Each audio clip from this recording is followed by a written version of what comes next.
You and I are a team. If something bothers one of us, it should matter to both of us. Hello and welcome to the Pillow Talks podcast. We're your hosts, Vanessa and Xander Marin. I'm a sex therapist with 20 years of experience. And I'm just a regular dude. We share the ups and downs in our relationship while giving you step-by-step techniques for improving yours. So make sure to subscribe for your weekly double date full of totally doable sex tips, practical relationship advice, hilarious and honest stories of what really goes on behind closed bedroom doors, and so much more. It's the sex education you wish you'd had. I want us to go to therapy. Do you remember when I said that to you? Many years ago. I thought you were about to say many times. I probably did ask you to go to therapy with me many times. True. I do remember. This was really early on in our relationship. We were going through some pretty big struggles with Xander overworking, us really not spending very much time together, just starting to drift apart, starting to feel more like roommates than partners. Yeah. And I think, at that time, I was the one who was more conscious of the changes that were happening in our relationship. I was the one who was more conscious of feeling scared about where's our relationship going, what's happening, why does it feel so different from what it used to feel like? And it was a really scary thing for me to ask you to go to therapy. And it was even scarier that for a while, you were not interested in doing that. And fortunately, you came around and we did go to therapy. We'll probably talk about this period in our relationship in future podcast episodes. But today, we want to talk about how to get your partner to work on your relationship with you. Because it is very unlikely that you both want to work on the exact same things at the exact same time. I think that's a very common dynamic in relationships. I will say that you can get to the point where you do both get motivated to work on stuff together, but very often it takes someone to kind of be the initiator or the leader. And that very first time, especially if you haven't really, put in work before or been to therapy or just had an open conversation about what working on your relationship means to you, it can feel really scary, especially for the person who's being asked. Yeah. So we just, we want to share that little tidbit of our story to help normalize, this happens for almost all couples. It's very rare for both partners to be on exactly the same page at exactly the same time. So you're definitely going to have a period in your relationship where one partner wants to work on the relationship and the other partner doesn't. And I'm glad that we're talking about it in our relationship so people can see, it's not that Xander was a terrible person or he's such a jerk or, he never came around to it or anything like that. He was afraid. This was a hard thing for us, and we got through it, just like we think you can get through this too. Oh, yeah. Okay, so we asked our community on Instagram, have you ever struggled to get your partner to work on your relationship with you? And a whopping 71% of people said that they have. And of those 71% of people who do want to work on stuff, here's what they want to work on. We got a whole variety of responses, but far and away, very significantly, the most common one was communication. I eyeballed the responses, and I want to say 40 to 50% of them easily. Were maybe even more than half of them were communication. So if you want to be ahead of the curve, people who haven't yet tried working on their relationship, you could just start by suggesting doing something communication related, and you might win some huge brownie points. Oh, yeah, that's a good tip. Yeah, the second one is sex and intimacy. I think that's another one where you're going to get brownie points if you suggest working on that area. I think that's something that is always a positive. So those were 1 and 2, communication, then sex and intimacy. Some of the other popular ones were quality time together. I assume kind of spending more quality time or carving out quality time. Finances, probably how you interact around finances, boundaries around finances, all of that stuff. Relationship responsibilities, personal growth, and parenting strategies. All the big ones. So yeah, no real shockers in this list, but I do think it's really interesting that communication was far and away number one. Yeah, we will definitely be plotting lots of upcoming podcast episodes about communication. So let's talk about, like, what does it mean to work on your relationship? Oh, yeah. So this is such an interesting one, because I think a lot of people hear that term, we need to work on this. And like immediately you go to that place of like, work. Like, work doesn't sound good. Like, I just got home from work. I don't want to work on anything else. Exactly. So that's a little sneak peek ahead that we are going to try to give you a different definition of what work on your relationship means. But I think a lot of people think of, working on their relationship as like you put work in, you put effort in to solve problems in your relationship. So if you have not yet listened to one of our very first episodes of the podcast about can you actually solve the problems in your relationship, definitely go back and take a listen to that, because we talk about the fact that 69% of conflicts in relationships are actually unresolvable. So definitely make sure to check that one out. Similarly, I think a lot of people think that you only need to work on your relationship when things are really bad. Like, people are talking about breaking up, or you've had some huge fights. Now this is when we need to work on our relationship to save it. So the way that we want to encourage you to think about your relationship is that your relationship cannot survive without effort. So let's see if you can imagine this. So let's say you get a puppy and you decide that you're not going to give her any food or water. You're not going to take her on walks. You're just going to let her be naturally in your house. Because your house is so natural for a dog. Yeah. And so you'll just say like, she's fine. If she gets sick, I'll take her to the vet. Okay. And they'll feed her at the vet, right? They'll feed her and they'll water her. So that's why you don't need to spend any money on food or water. Maybe probably not spending money on the water, but you know what I mean? Because, the vet's got that when she's about to die. So, Jesus. So obviously this sounds like a completely ridiculous scenario that we put in front of you, but the reality is a lot of couples are doing this with their relationships, like saying, just let the relationship be, just let it do its thing, and not putting in any effort to actually take care of it. So if we think it's so ridiculous to do something like this with a puppy, why should we be thinking this should be any different with a relationship? So we really want to reframe work as a way of proactively protecting and strengthening your relationship. And honestly, like even just giving it the bare bones things that it needs to survive, like the food and the water for the puppy.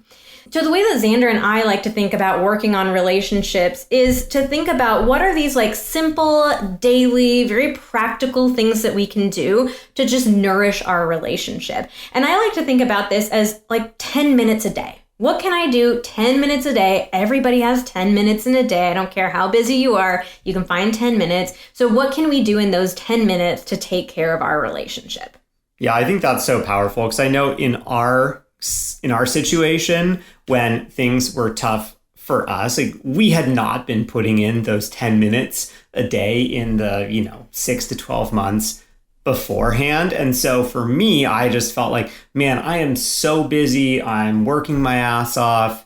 I am stressed. And then there were these, what felt to me like really big requests for really putting in a lot of extra work. And I just felt so burnt out. Like I didn't have it in me to do that work. I was just hoping that, my work situation was going to get better in a couple of months, which of course never actually happens like that. But yeah, I was just like, oh yes, things will magically change on their own.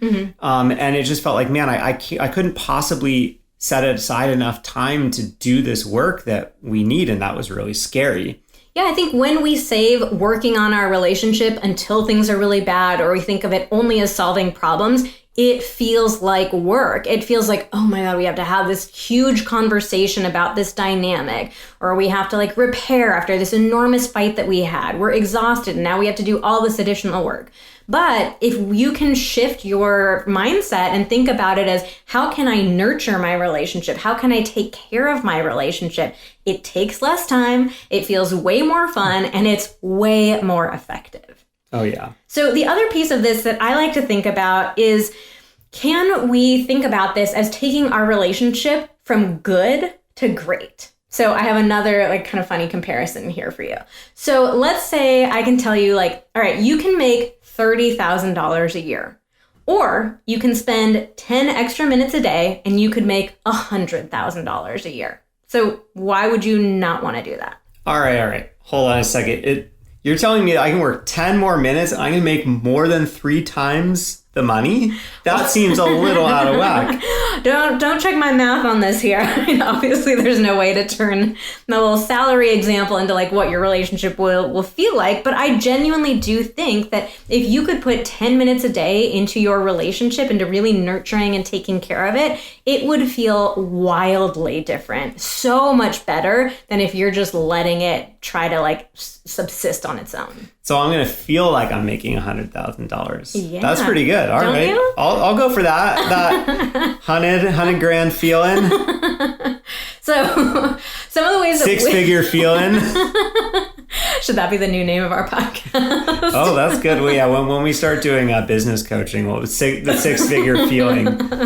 Okay, so some of the things that we do to work on our own relationship: having quality time together without phones around, making sex a priority, even if we are busy or tired. Yes, sex can be 10 minutes if you're really busy or really tired and just want to have a little bit of connection, just saying. Get her done. We also have a nightly ritual that we really like to do that if we are super tired or whatever it is, that could take 2 minutes. But it just feels like a really sweet, nurturing, connecting kind of thing that we do.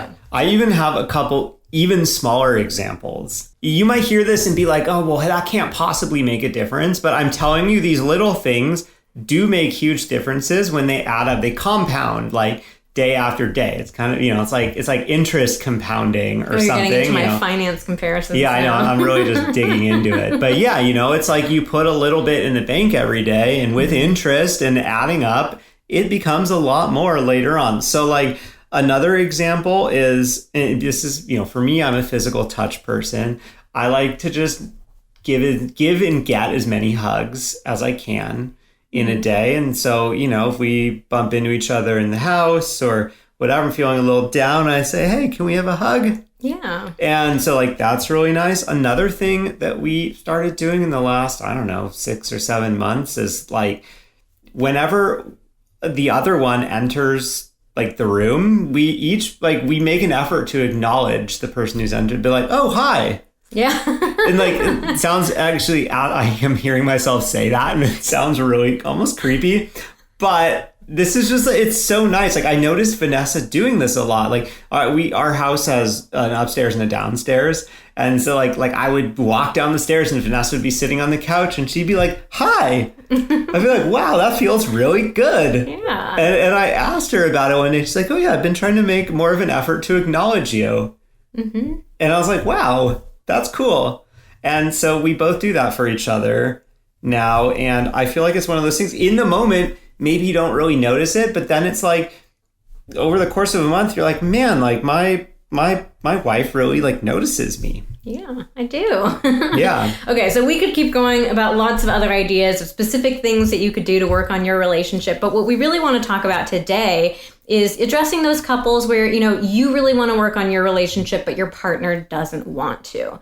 So let's talk a little bit about why do people hesitate to work on their relationships? Like, if we're describing it in this beautiful, sunny, wonderful way, like, why the heck are people not wanting to jump on board? So there actually are a lot of reasons. Of course. So I think one of the main ones is that we're taught to believe that relationships should just work if you're with the right person. So it's kind of that fairy tale example.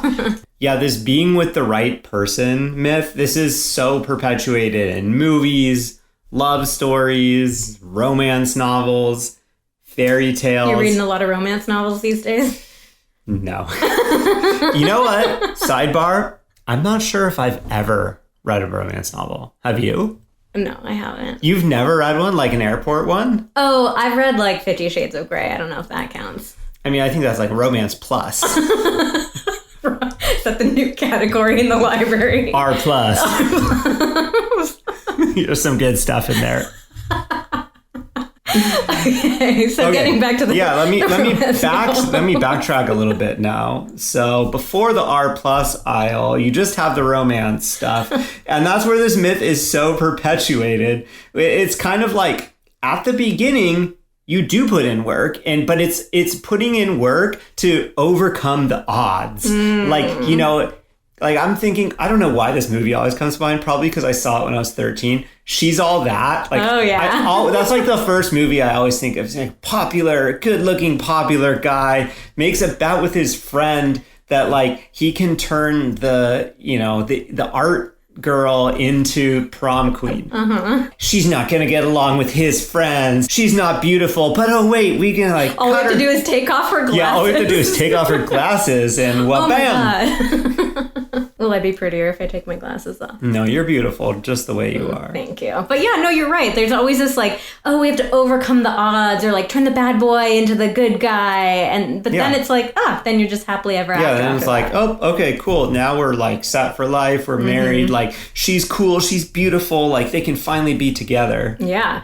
So, okay, another reason why people are so hesitant to work on their relationships is I think it can just feel really tiring. Like you were talking about that before. You know, you come home from work, you're exhausted from a long day, and it's like, oh my God, we have to like talk about this. Someone on Instagram said, it feels exhausting. It's hard to want to take on additional work when I'm already doing so much. Oh, yeah. I mean, for me, like I would get home from work and then we would have a struggle or something. I would be like, I just want a break. Like all I want is a break. I just want like a day or two to like relax, to not have to worry about anything. Like I've already been worrying about all kinds of stuff at work, and like now I just have more to worry about. And it just feels like you're like dug into this hole.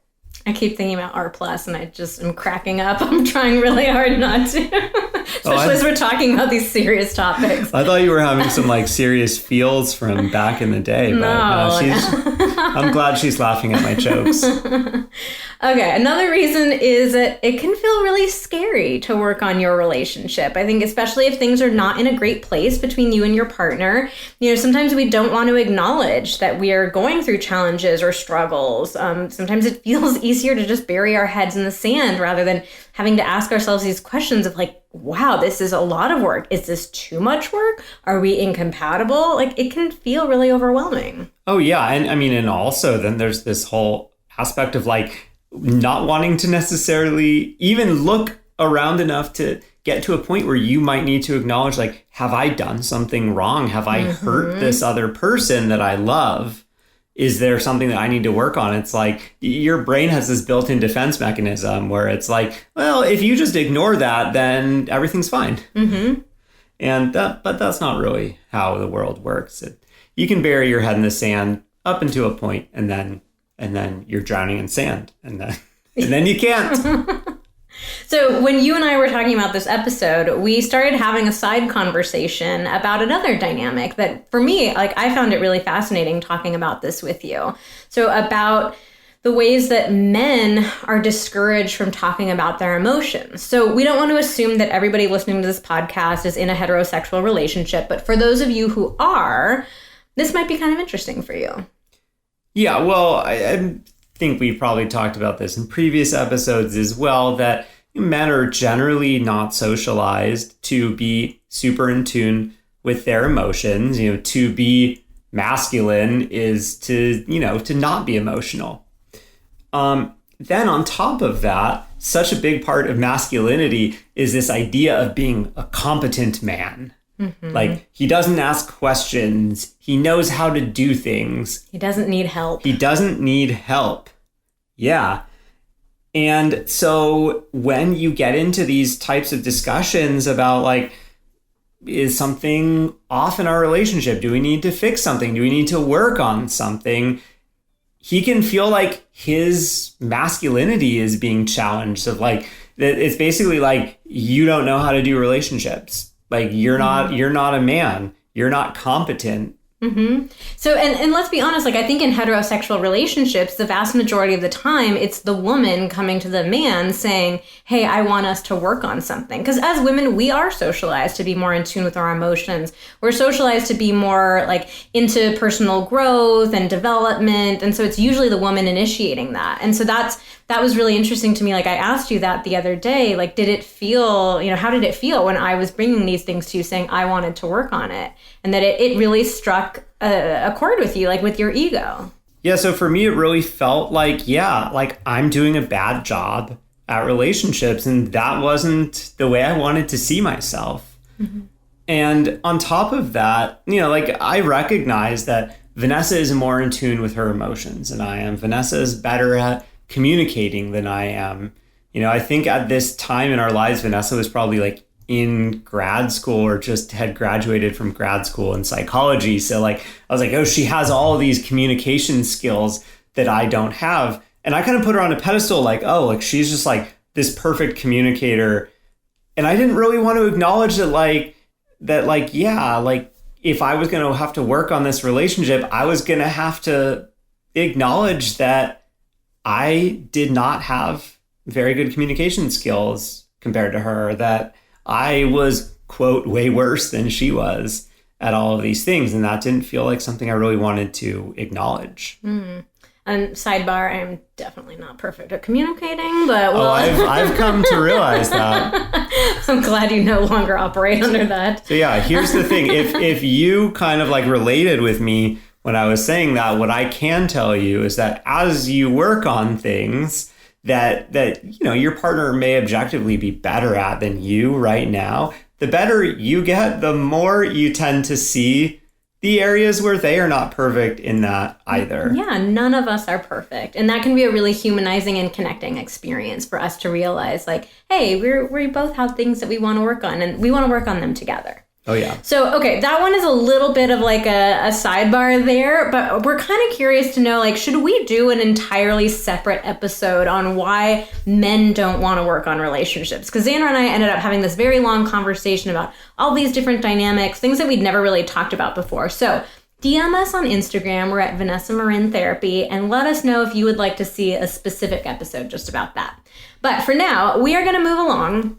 And what we're going to talk about next is some steps for how to start the conversation with your partner, how to get your partner on board with wanting to work on your relationship with you. And then right after that, we're going to go into some specific responses that your partner might have, some reasons why they might turn you down, and give you even more tips for that. So let's go into, how to start talking about your relationship with your partner. So the first thing we want to say is start as early in the relationship as possible. So obviously this is not going to be doable for a lot of couples, but if you're in the early stages of your relationship, start talking about this now. Normalize this idea of putting an active effort into your relationship and not waiting until things are really bad, not thinking of it just as problem solving, thinking of it more as nurturing your relationship. Yeah, and especially early on, just think about those little 10-minute things that we were kind of referring to earlier on. Like, what are some of these little things that we can start implementing that are going to make things even better? Because I know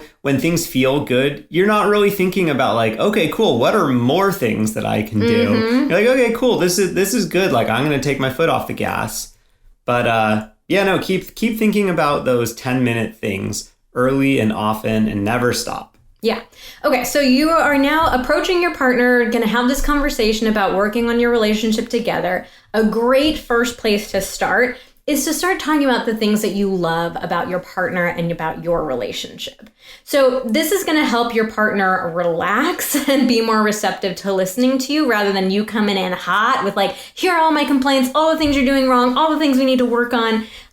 Remind your partner there are plenty of things that you love about them and you love about your relationship. It's also a good thing for you to do, so you kind of calm any nerves that you may have going into this conversation, and you remind yourself, hey, things aren't all bad. There are plenty of things that I love about this. Yeah, I think this is one of the areas where a lot of people mess up when they're trying to have this conversation, and it kind of sets up a dynamic in the relationship where it feels we can't, my partner is actively anti putting in work because one partner came to them initially with a laundry list of complaints. Yeah. And it just sort of set up this, combative dynamic rather than a collaborative. Mm-hmm. Because this is also something that comes up when we talk to people about how to talk about sex for the first time. It's the exact same thing in the very beginning. You don't want to list out your laundry list of complaints. You want to talk about positive stuff first. So this is just generally a good practice in,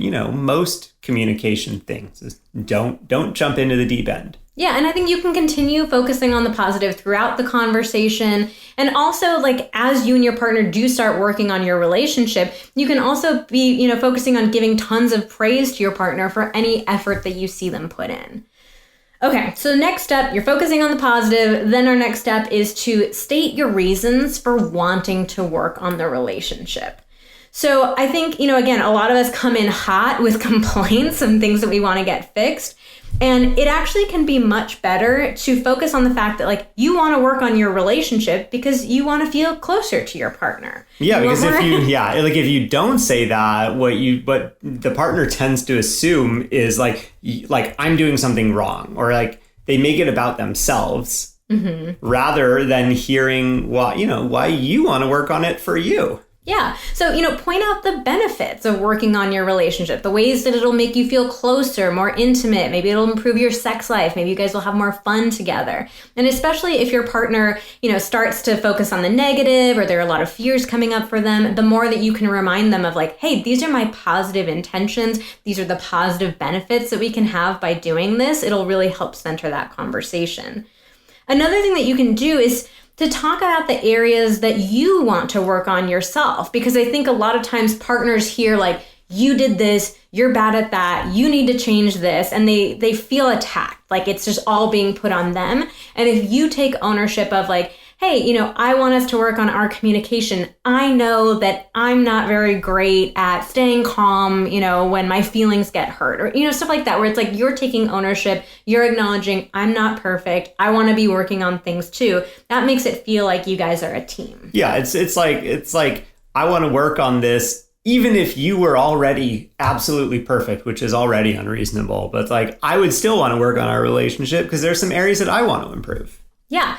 Okay, so another tip that we have is to consider finding a new or different term. So I think Xander mentioned this at the beginning of the episode, like saying work on your relationship, like it sounds like work. It is the word work. Yeah, that was the last thing I wanted to do when I got home from a long day of work was more work. So I think, instead what you might want to do is to come up with a different term. Like, is it investing in our relationship? Is it protecting our relationship, nurturing our relationship? It could even be some sort of funny inside joke between the two of you. So, if you use a different sort of language, it can just have it take on an entirely different kind of tone. Yeah, and the nice thing about choosing a different word, especially a word or a term that has meaning to you, is that you then get to attach, like, whatever definition you want to it. And it can be a definition that both of you are like have come up with together. So it has a very specific meaning to you. Whereas, like, we've already talked about this a bit, when someone says, let's work on whatever, like what Vanessa hears and what I hear are probably two very different things. Mm-hmm. So the bottom line here, we really want to drill in this point that, working on your relationship, we want you to think about it as protecting, strengthening, investing in your relationship. So the work that you're doing, it shouldn't be seen as like this threat or so much effort. It's way too hard. We really want to encourage you to think about it as like, what are these small daily things that we could add to our relationship rather than these like all or nothing, make or break, you need to change this ASAP, those kinds of dynamics. All right, so our next step is to talk to your partner about approaching your relationship and your sex life as a team. So I kind of mentioned this a little bit a minute ago when I was talking about you sharing things that you want to work on. But just, being able to remind your partner, hey, like, we are teammates. This is one of the best things about being in a relationship is that we get to be on a team. We don't have to do life alone. So a simple way that you can drill that in is like asking your partner, hey, will you prioritize our relationship with me? Yeah, versus hearing something like, you need to get better at communication. You need to get better at this. Because like that's a surefire way for that person to just dig their heels in or like find an excuse or, a way to tear that down of like, oh no, well, I know how to do this because I do blah, blah, blah. And then it's just like an argument and it's not collaborative. Okay, so our final step here is that you've got to get clear on what is this effort, this investing that you want to be putting into your relationship. So this is going to be different for every couple, but we want to encourage you to think about like maybe your 3 to 5 needs or desires or requests that you want to make of your partner. So we would suggest starting with smaller asks, even if you have this sense of like, well, we've got some big work that we need to do, some big changes we need to make. Start with smaller things so you get a little bit of a momentum going. You start to feel excited about working on your relationship. It feels fun. Yeah, I think people mess this up a lot because they're so nervous to have this conversation. Once they finally get the courage up to do it, they're like, okay, well, now we're finally having this conversation. I just got to get it all out on the table. And when you put it all out on the table like that, it's just like going to feel super overwhelming. And overwhelm tends to lead to inaction. Like when you feel overwhelmed, are you motivated to do whatever task you need to do? Like probably not, unless you are, one of those few people that are like, oh my God, there's so much to do, I can't possibly do it. And then you go out and like get it all done. I wish I could do that. But no, if I'm totally overwhelmed, I just freeze up. Yeah. So you're going to want to spend a little bit of time separately working on this, figuring out like, okay, what are the things that I'm really wanting and needing right now? What are some small specific requests, things that I can frame as like adding things to our relationship rather than you need to fix this right away. So spend a little bit of time on that on your own first, and then come together with your partner to discuss and have them share their things with you too. Yeah, because here's the thing, like you don't get just one shot at this. Like you start small, you have success, those successes turn in, it makes it easier to have more successes. And so you get to keep having these conversations over and over. You don't just get to work on something once. Like that's kind of one of those myths that we referred to. Like you put in work at the beginning, you solve the problem, and then it's smooth sailing forever. Like you get to continuously work on stuff. So make small progress, easy wins, and like those wins will compound, and you'll be able to work on meatier things soon enough. All right, so now we are going to get into the real heart of this episode. The specific reasons why your partner does not want to work on your relationship with you and what you can do if you get these kinds of responses.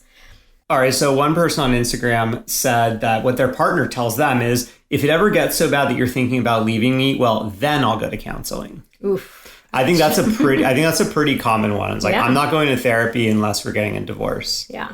So if that's the case for you, we really want to encourage you to re-listen to this episode with your partner. And you can share with them like, I used to think the exact same thing. That's all the only thing that I've ever seen in movies or on TV. And, but then I listened to this podcast episode. It changed my mind. They had this really cute puppy example. And changed my life. So this could be a great conversation opener with you and your partner. And then I would also encourage you to get curious. So it's really easy to hear a response like that from your partner and think like, wow, what a jerk. I'm being totally shut down. My partner doesn't care. But the reality is, if your partner's having that strong of a reaction, there's something going on for them. Like they're not just an asshole who doesn't want to talk to you and doesn't want to put any effort in. Like there's something coming up for them that's feeling really scary, really overwhelming, really triggering. So you want to get curious about like, what might that be for your partner? So that might be you taking a little bit of time to think through like, hey, what do I know about my partner and their history? What lessons have they learned about working on relationships? What role models have they seen? And that could also be you asking them questions about like, hey, I'm curious, like, what is this idea of working on our relationship? What does it stir up for you? Yeah, like what did they see in their family amongst their parents growing up? I mean, a lot of us learn, a lot of our ways of being in relationships and dealing with conflict come from, the examples that we had growing up from our parents. And, unfortunately, most of us didn't have the greatest examples. Okay, so our next category of partners are partners who think your relationship is already good. Yeah, so we got a lot of examples like this. So someone else on Instagram told us that my partner thinks our relationship is fine and that I'm just nitpicking. Oh, I feel that one in my soul. So like, a little bit like maybe the partner's looking at it with rose-colored glasses. Also like some shades of gaslighting there. Like, oh, you're just nitpicking, like everything's fine. Yeah. So the line that I like to use in this kind of situation is, you and I are a team. If something bothers one of us, it should matter to both of us. Ooh, that's a good one. Yeah. We'll frame that, put that a little poster on the wall. Or that'll be our first merch. a little tote bag. If something bothers one of us, it should matter to both of us. Wow. Yeah, get ready for that merch. Yeah, they're going to be lining up to buy that one. So the word, I know, right? The wording on that one is important. It's not if something bothers one of us, it should bother both of us, because your partner's a different person. They're going to get bothered by different things than you do. But it's that it should matter to them that it bothers you. Oh yeah, I think that's a really good distinction, because I think that's like one of the really big like ongoing dynamics in a lot of relationships is the partner gets that wrong. It's like, oh, like my wife, my husband, like told me that, like, you know, they got in a fight with so and so, and now like I feel like I have to also be in a fight with them. It's like they got bothered by something, so I also have to be bothered by it, even though I don't want to. And it's like, no, it's not about that. It's about like, you should care that something happened to your partner, that they're in a disagreement or they're upset about something. You don't have to feel the same way. So I think a lot of us think, oh, well, we have to feel exactly the same as them, or we expect our partners to feel the exact same way, or like always agree. Yeah. So I think another interesting point that you could make, if this is what your partner's reaction is to say something like, you know, why not shoot for extraordinary? Like, I'm not looking for a relationship that's fine. I want a relationship that's extraordinary. Or I think we are capable of so much more than fine, or so much more than good. I think we're capable of an extraordinary relationship. So why wouldn't we want to try for that? Yeah, so even if the partner in this case, they don't think that a relationship is just good, they think it's great. Here's a sports analogy. Like, oh, he's bringing out the sports analogies. All right, so like you're a football team and you just win the Super Bowl. It's the pinnacle of success. You know, you had a great season, you dominated everybody. Things are as good as they get. Now, if you want to win the Super Bowl next year, what do? You just like run it back? Like, oh yeah, we'll just, we won't cut anyone. We'll have the exact same players. We don't really even, use the same plays. Like, it worked last year, right? It'll work this year. That does not work in real life. Like, most teams, if you take the Patriots out of the equation, most teams who win the Super Bowl don't win the Super Bowl the next year. And in fact, a lot of teams like don't make it into the playoffs, or don't make it very far in the playoffs. So yeah, like, just because something worked, well, it doesn't mean it's going to always work. It doesn't mean you just, you know, get to take your foot off the gas and relax. It's like, oh, now we're mixing the car metaphors in. Oh boy. God, I'm getting confused here. All right, we better move on. Next category, your partner never follows through. So they say, sure, yeah, okay, I'll go along with it, but then nothing ever changes. Yeah, I'm definitely have been guilty of this one. I have too. Yeah, I mean, it's so easy to just be like, oh yeah, you know, like, I should do better at this. Yeah, I'll work on that. And then like things feel good and then you forget. So yeah, one of the examples from Instagram was someone saying, I'll make specific requests, but then my partner never follows through. When I bring it up again, he'll agree to try harder and then nothing ever happens. So the endless cycle. I know that one. Yeah, another example is my partner refuses to take any initiative or learn new tools or techniques, but I don't want the responsibility of having to teach him everything. Ooh, go back and listen to our mental load episode, because that's like the mental load of improving the relationship. Okay, so if your partner does not follow through, here are some tips for what to do. So first, we really recommend starting with small requests. It's just a lot to ask somebody to change something really big and be very consistent about it. So we want to start with smaller things, give them those small wins, a little motivation, a little bit of just momentum that you get going. Yeah, what about in a case, though, where I think a lot of people get into this trap of like, oh, well, like I've like made, it doesn't matter what kind of requests, like I've made all kinds of requests and they like never follow through. So like. Okay, so I think that it can't just stop at making a request. You have to be the team and make a game plan together. So you're not just coming to your partner with your laundry list of here are all the things that I need you to change. It's, okay, here are some things that we need to take care of our relationship, to nurture our love. What are we going to do together to make sure that this happens? So you're making a specific plan for it. And I think part of that plan actually needs to be normalizing that they're going to forget, you're going to forget, they're going to fail at things. I'm doing little air quotes over here. You're going to fail at things. So part of the game plan should be reminders.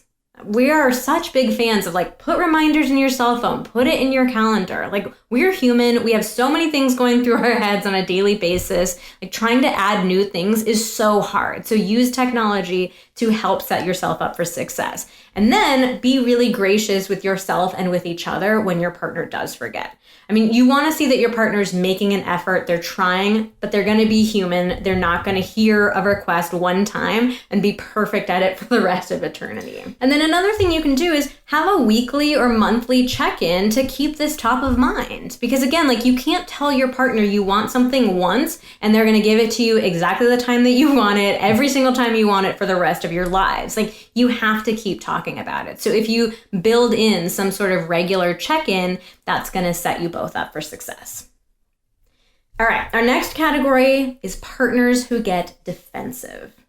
Oh, I think this is super common. We already talked about men and competency and, and I can relate with that feeling of my competency is being challenged. I need to get defensive. And that's kind of, you're not thinking those words in your mind, but that's kind of like how it plays out. So one example from Instagram was someone saying, my partner lashes out at me and says that I'm not perfect either. So it's the sort of character assassination. So I think with this one, it's important to recognize that your partner is coming from a place of hurt. Hurt people, right? So I don't think your partner is trying to be a jerk to you. They're just, they're feeling hurt themselves and they're lashing out in that hurt. It's not okay for them to do that, but I think just reminding yourself, like, it's coming from that sort of place within them. So I would give them a break to cool off if necessary. Sometimes people aren't good at handling things in the moment. They need a little bit of time on their own to reflect, to gather themselves. And then you can also continue like giving your partner positive feedback and say something like, I think you're an incredible partner, especially if you can sense that your partner's getting defensive because they feel like they're being insulted or turned down. Go back to that positive affirmation of like, I'm not saying things to you because I think you're a bad person. I think you're an amazing person. I want us both to be constantly growing and improving. So I think this is also an opportunity to get curious too. Like, at a separate time, you could maybe loop back to your partner and say like, I'm curious to know, like, did that feel like an attack to you? If so, like, what made it feel like an attack? Was there a way that I phrased it? Was there something in my body language, my tone of voice? So I just love curiosity because I think that diffuses a lot of tense moments and it helps us recognize like, I love you. You're my partner. I care about you. I want to know more about you. And I want to understand like your inner workings so that I can be a better partner to you. Yeah, I think this is a really huge one because, like if you ask that question, your partner says, oh, well, that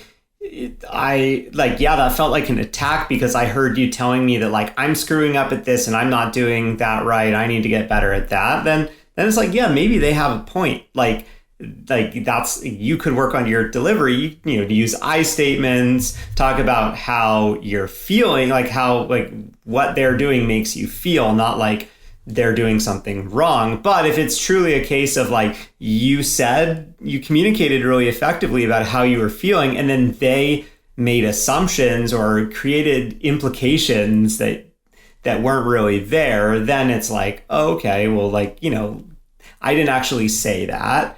These are things you're spinning a story in your mind about like what I didn't actually say to you. Yeah. All right. Our next category is the complete opposite end of the spectrum, where maybe your partner goes to this place of they're feeling overwhelming guilt. One example that we got from Instagram was like when someone is saying like, let's work on something, what their partner says to them, they just go to guilt and shame. They go, I'm a terrible person. Like, why are you even with me? So I think it's important in these kinds of cases to, remind your partner that they're a good person and that we all have things that we can improve. Having something that we can improve, that doesn't make us a bad person. So you can point out things about yourself that you want to improve and point out to your partner, like, you don't think I'm a terrible person. You don't want to break up with me because I have something, that I want to work on. I think it's also important to remind your partner, like, this is not you bringing them this list of all these things that are terrible about them. Like, you're talking about the dynamics between the two of you. So, like, your partner could be with somebody else and these dynamics never come up. So if you rephrase it as like, hey, this is something between the two of us, that can make it easier on them. And I think also going back to like just this redefinition of what does it mean to work on your relationship, that can be really useful in these kinds of scenarios as well. But what I want to say, just as a final point with this one, is don't back down. Like, if you bring something to your partner that you want to work on, you want for your relationship, and they start, oh, I'm such a terrible person, why could you even want to be with me? Like, I think it's really easy in those scenarios to be like, oh, don't worry about it. I didn't mean to hurt you. Forget about it. It's totally fine. But I think that there are actually a lot of scenarios where somebody uses this guilt response, it kind of in a manipulative way. Oh, yeah. I can admit I've certainly used this in a manipulative way in the past. It wasn't something where I was knowingly being manipulative, but I've come to realize there's like certain dynamics from my own childhood where I learned that I could use this tactic to successfully get what I wanted. And, that just kind of became like a default move that I would make in conflict. And I've worked really hard to stop doing that now that I recognize that it's happening. But yeah, like what you're trying to do is make your partner feel really bad for you so that they, one, back down from whatever they're asking because they feel like, oh, well, now their ego is bruised and then like I want to build them back up. Yeah. And it's like, yeah, it's not, their ego is bruised because you're telling them that, you want to work on something that they maybe don't want to work on. And like, it's okay to have a bruised ego. Like, you're going to build your ego back up by working on stuff successfully together, not by not working on stuff. Okay. And our final example of a response that your partner could have is that they just shut down. Another example from Instagram was someone saying, like, their partner would say, I don't feel like talking about this right now, or like, let's come back to this later. Okay. So sometimes your partner might have this kind of response if they are flooded. So that basically means like they're really overwhelmed in that moment and they don't really know how to talk about it. So I would let them have a break, but say, okay, we don't need to talk about this right now if that's feeling really challenging or, whatever it is. But I would like you to let me know a specific time that we can come back to the conversation. Because a lot of times people use the I don't want to talk about it now as just a deflection and avoidance, and they have no intention of ever coming back around to it. So you want to tell your partner, yeah, you get to say, I can't talk about it right now. I need a little bit of a break, but you need to give me a specific time that we are going to come back to it. Yeah, pin it down. Like if you can pin it down in that moment, and that's like, okay, so tell me when a good time to talk about this is. Is it tomorrow? Tomorrow at 5:00? If they're not sure what time, you're like, oh, well, let me get back to you tomorrow or in a couple of days about when a good time is, like, then really pin them down for that. Like, okay, well, like, I am looking to hear from you by 5:00 tomorrow, like when you want to talk about this, because that way that tactic isn't really going to work. Another example that we got about this is a little different, but it's like what this person is saying. My partner will say, I'm sorry, I'll work on it, or I know. But they're just an assortment of empty responses that are unreflective of how he feels. Yeah, so this is like a different way of shutting down rather than I don't want to talk about it right now. It's just sort of like trying to placate you. Like, yeah, okay, sure, we'll do it. Yeah, that's fine. But it doesn't feel like your partner is actually engaging with you, having a conversation with you. So this can come up again if your partner is flooded. So you may want to, ask them like, hey, do you need a little bit more time to reflect? Like, I want this to be a conversation. Do you need a little bit more time? When should we come back to it? So that's a possibility. It could also be that your partner is people pleasing.